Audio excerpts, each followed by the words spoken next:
할렐루야. 오늘도 예배 자리에 나오신 우리 성도님들을 환영하고 축복합니다. 우리 찬송가 360장 함께 찬송하시겠습니다. 찬송가 360장입니다. 행군 나팔 소리에 함께 찬송하시겠습니다.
존귀하신 아버지 하나님, 오늘 하루도 시작할 수 있는 힘을 주시고 깨워주심에 감사합니다. 하나님께서 빌려주신 하루를 온전히 주님을 위해서 살아드림으로 말미암아 갚아드리는 주님의 자녀들 되게 하여 주시옵소서.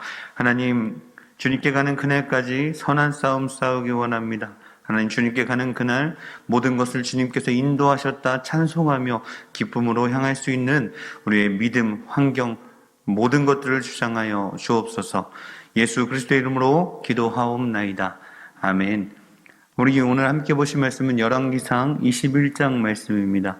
열왕기상 21장 20절에서 26절 말씀 함께 보시도록 하겠습니다.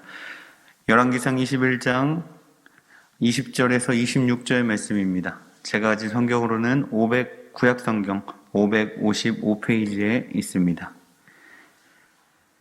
열왕기상 21장 20절에서 26절 말씀 서로 교독하시고 마지막 절은 합독하도록 하겠습니다. 제가부터 20절 말씀 읽도록 하겠습니다. 아합이 엘리야에게 이르되 내 대적자여 내가 나를 찾았느냐. 대답하되 내가 찾았노라.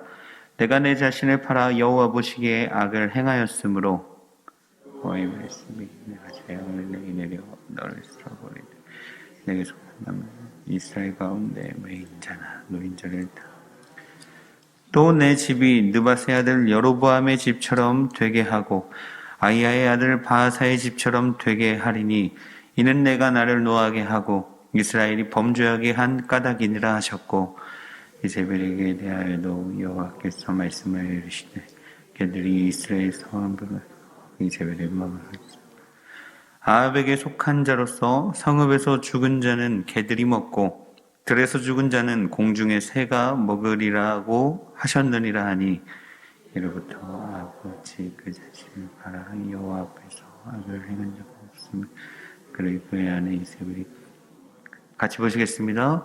그가 여호와께서 이스라엘 자손 앞에서 쫓아내신 아모리 사람의 모든 행함같이 우상에게 복종하여 심히 가증하게 행하였더라.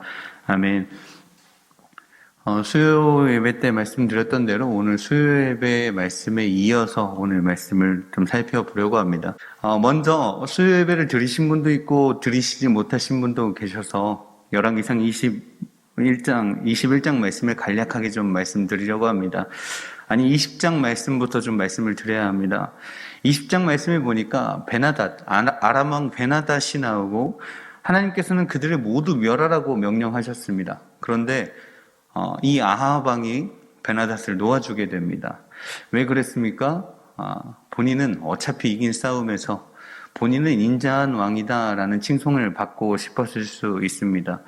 아합이 교만했던 것이죠. 하나님께서 모두 해주셨음에도 불구하고 이기게 해주셨음에도 불구하고 마치 자신의 힘으로 전쟁에서 승리한 것 마냥 그렇게 교만하였다라는 겁니다.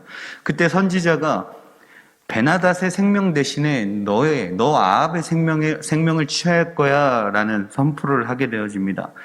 공의의 하나님의 심판을 선포한 것입니다. 그때 아합 왕은 반성해야 했음에도 불구하고 반성하지 않았습니다. 오히려 기분이 나쁜 상태로 사마리아 궁으로 돌아가게 되어집니다. 돌아가서 나봇의 포도원을 발견하게 됩니다. 21장 1절 말씀처럼 그 후에 베나닷을 놓아주고 선지자에게 심판의 선포를 들은 후에 나봇의 포도원을 발견하게 되어집니다. 너무 좋은 겁니다.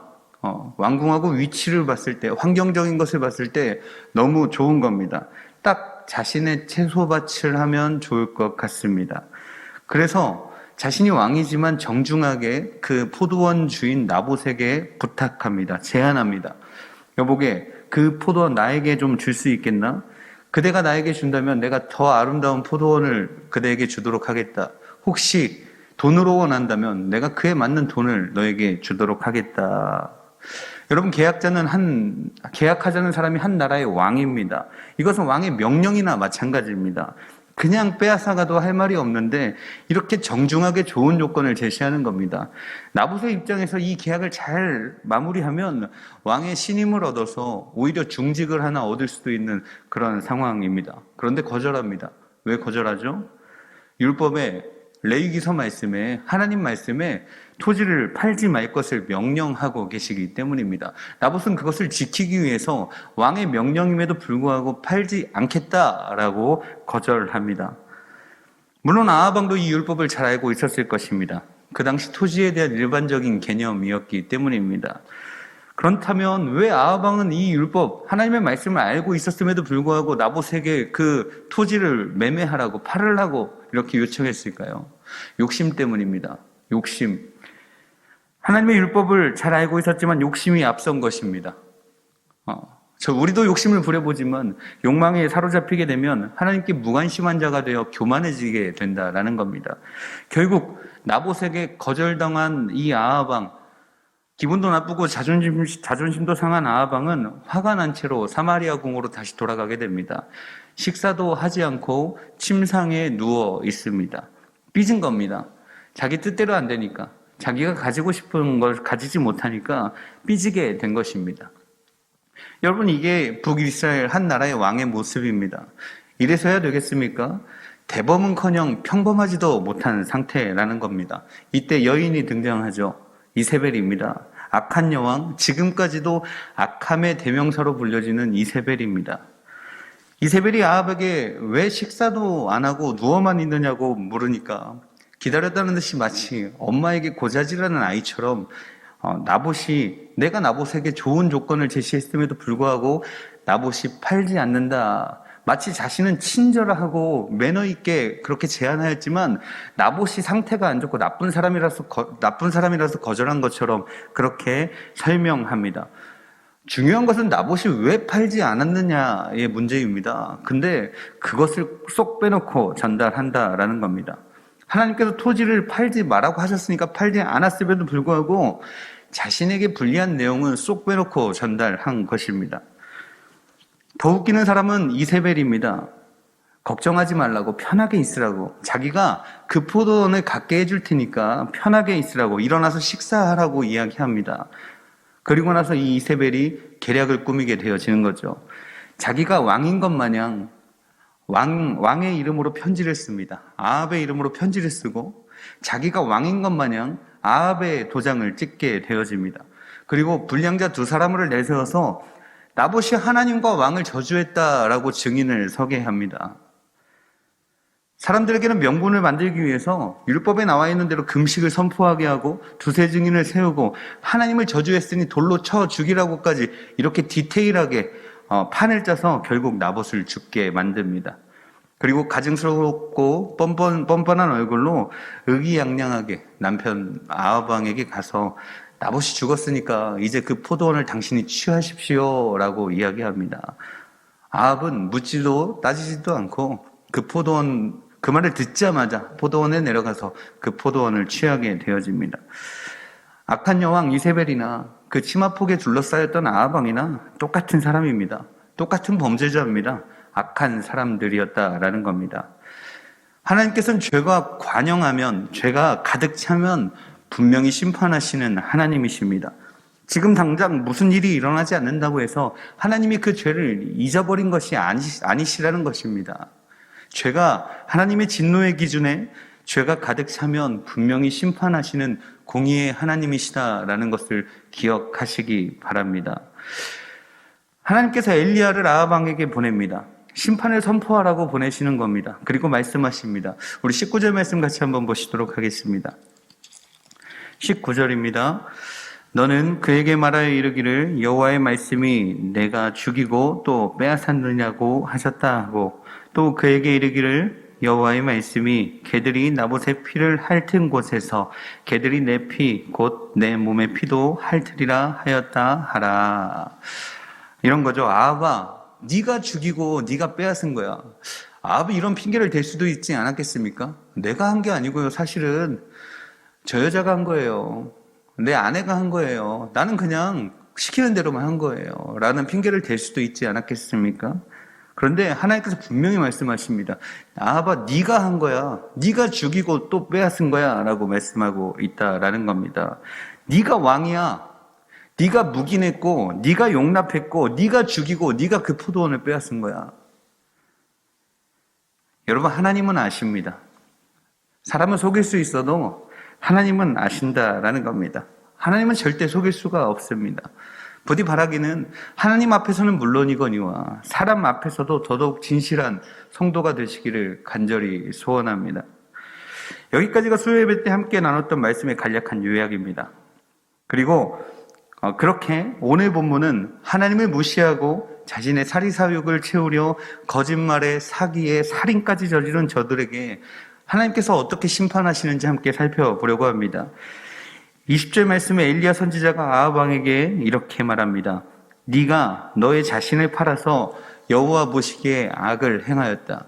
네가 너 자신을 팔아서 여호와 보시기에 악을 행하였다라고 말씀하십니다. 여러분, 이것이 무슨 뜻입니까? 스스로 자신을 팔았다라는 겁니다. 능동적인 죄를 범했다라는 겁니다. 죄의 노예가 되기를 네가 자청했다라는 겁니다. 그리고 여호와 보시기에 악을 행하였다라는 것은 악의 기준이 절대적으로 하나님께 있다라는 것을 보여주고 있는 문구입니다. 인간이 법적인 줄타기를 할 수 있습니다. 그리고 법을 교묘하게 피해갈 수도 있습니다. 간교하게 계략을 꾸며서 죄가 아닌 것처럼 보여지게 할 수도 있습니다. 하지만 하나님 보시기에는 명백한 죄라는 사실을 꼭 기억하시기 바랍니다. 우리 21절, 22절 말씀 같이 한번 보시도록 하겠습니다. 오늘 본문 21절, 22절 말씀입니다.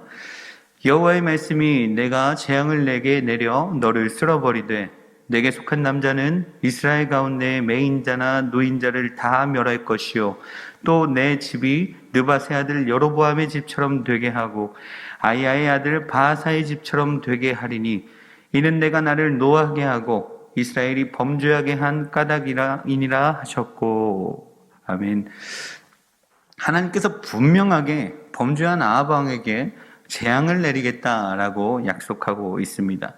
아합만 쓸어버리는 것이 아니라 그에게 속하거나 매인자 모두 멸하시겠다고 말씀하십니다. 그 범죄의 행위에 자이든 타이든 함께한 사람 모두 경중에 상관없이 똑같은 책임을 물어서 심판하시겠다라는 겁니다.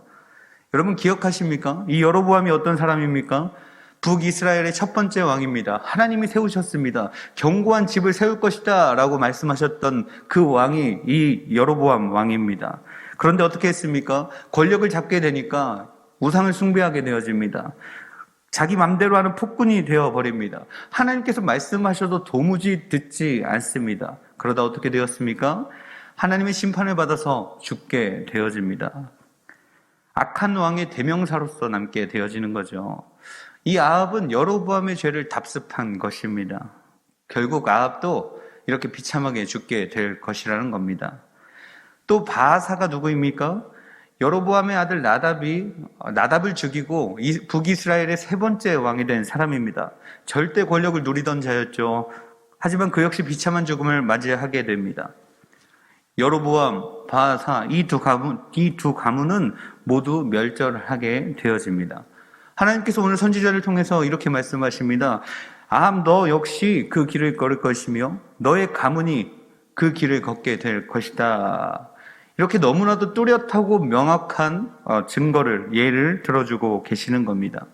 그리고 이세벨에게는 어떠한 벌이 처해집니까? 제가 너무 말씀에 집중했나 봅니다. 그래서 집에서 자고 일어났는데 저희 집사람한테 일어나자마자 그랬답니다. 여보, 이세벨은 나쁜 여자야. 자고 일어났는데 갑자기 제가 저는 잘 기억이 나지 않지만 여보, 이세벨은 나쁜 여자야 그랬답니다. 여러분, 이세벨에게는 어떠한 처벌이 가해집니까? 우리 23절 말씀 같이 한번 보겠습니다. 이세벨에게 대하여도 여호와께서 말씀하여 이르시되 개들이 이스라엘 성읍 곁에서 이세벨을 먹을지라. 여러분, 그 당시에 죽은 자의 시체를 잃어버리는 것은 너무나도 끔찍한 일이었습니다. 고대 근동에 자신이 죽고 난 다음에 자신의 시체를 미이라로 보관할 정도로 그렇게 시체를 중요하게 생각했던 것을 우리가 알 수 있습니다. 이세벨도 아합에게 속한 자로서 개들에게 먹힐 것이다 라고 선포합니다. 왕비로서 왕실의 묘에 들어가기는커녕 들짐승의 밥이 될 것이라는 겁니다. 이 얼마나 비참한 말로입니까? 아내로서, 왕비로서, 남편이 왕으로서 잘못 생각하거나 잘못된 길로 걸어가면 아닌 것은 아니라고 바른 길로 권면해야 함에도 불구하고 그렇게 하지 않았습니다. 오히려 25절 말씀에 보니까 아합을 그의 아내 이세벨이 충동하였다라고 말씀하십니다. 아합을 그의 아내 이세벨이 충동하였다. 부추겼다는 겁니다. 더욱 악한 길로 가도록 선동하고 헤어나오지 못하도록 부추겼다라는 겁니다. 여러분, 혹시 여러분 곁에 누군가 잘못된 길로 걸어가고 있는 것이 보이십니까? 부추기지 마시기 바랍니다. 그게 무슨 잘못이냐며, 혹은 그것은 죄도 아니라며 하나님을 기망하지 않으시기 바랍니다. 그리고 그 죄의 사슬에 매이지 않으시기를 간절히 소원합니다. 동조했다면, 방관했다면 이미 함께한 것입니다. 이제 공동의 책임을 갖게 될 것이기 때문입니다. 여러분, 아닌 것은 아닌 것입니다.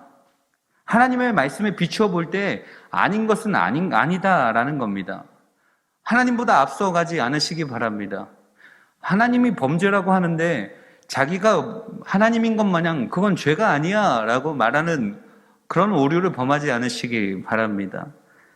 아합처럼 도무지 헤어나올 수 없는 지경에 이르지 않도록 속히 빠져나와야 한다라는 겁니다. 그래야 살 수 있습니다. 하나님의 은혜 가운데 평안함을 누리며 살 수 있다라는 겁니다. 각자의 삶을 그리고 상황들을 진지하게 한번 돌아보셨으면 좋겠습니다. 좀 한 발짝만 떨어져서 생각해 보셨으면 좋겠습니다. 하나님의 마음으로, 하나님의 시선으로 그 상황들을 바라보셨으면 좋겠습니다.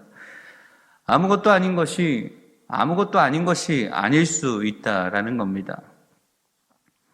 아합처럼, 이세벨처럼 권모술수를 부리고 간교하게 거짓말하고 속이고 빼앗고 죽이는 삶이 아니라, 그리고 그렇게 살다가 결국 망하는 삶이 아니라, 하나님을 믿는다고 하면서도 세상 사람들보다 오히려 부도덕하게 살아가는 것이 아니라 이제 좀 우리 하나님이 기뻐하시는 모습으로 살아드렸으면 좋겠습니다.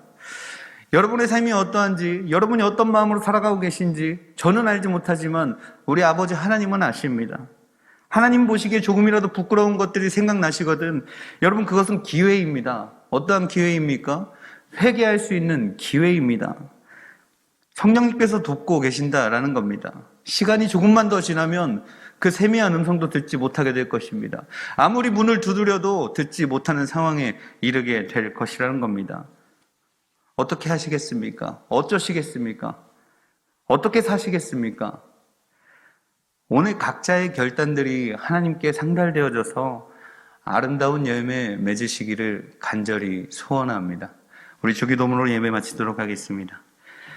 하늘 계신 우리 아버지여, 이름이 거룩히 여김을 받으시오며 나라의 임하옵시오며 뜻이 하늘에서 이룬 것 같이 땅에서도 이루어지이다. 오늘날 우리에게 일용할 양식을 주옵시고 우리가 우리에게 죄 지은 자를 사하여 준 것 같이 우리의 죄를 사하여 주옵시고 우리를 시험에 들게 하지 마옵시고 다만 악에서 구하옵소서. 대개 나라와 권세와 영광이 아버지께 영원히 있사옵나이다. 아멘. 우리 이 시간 함께 기도할 때 말씀을 기억하시면서 함께 기도했으면 좋겠습니다.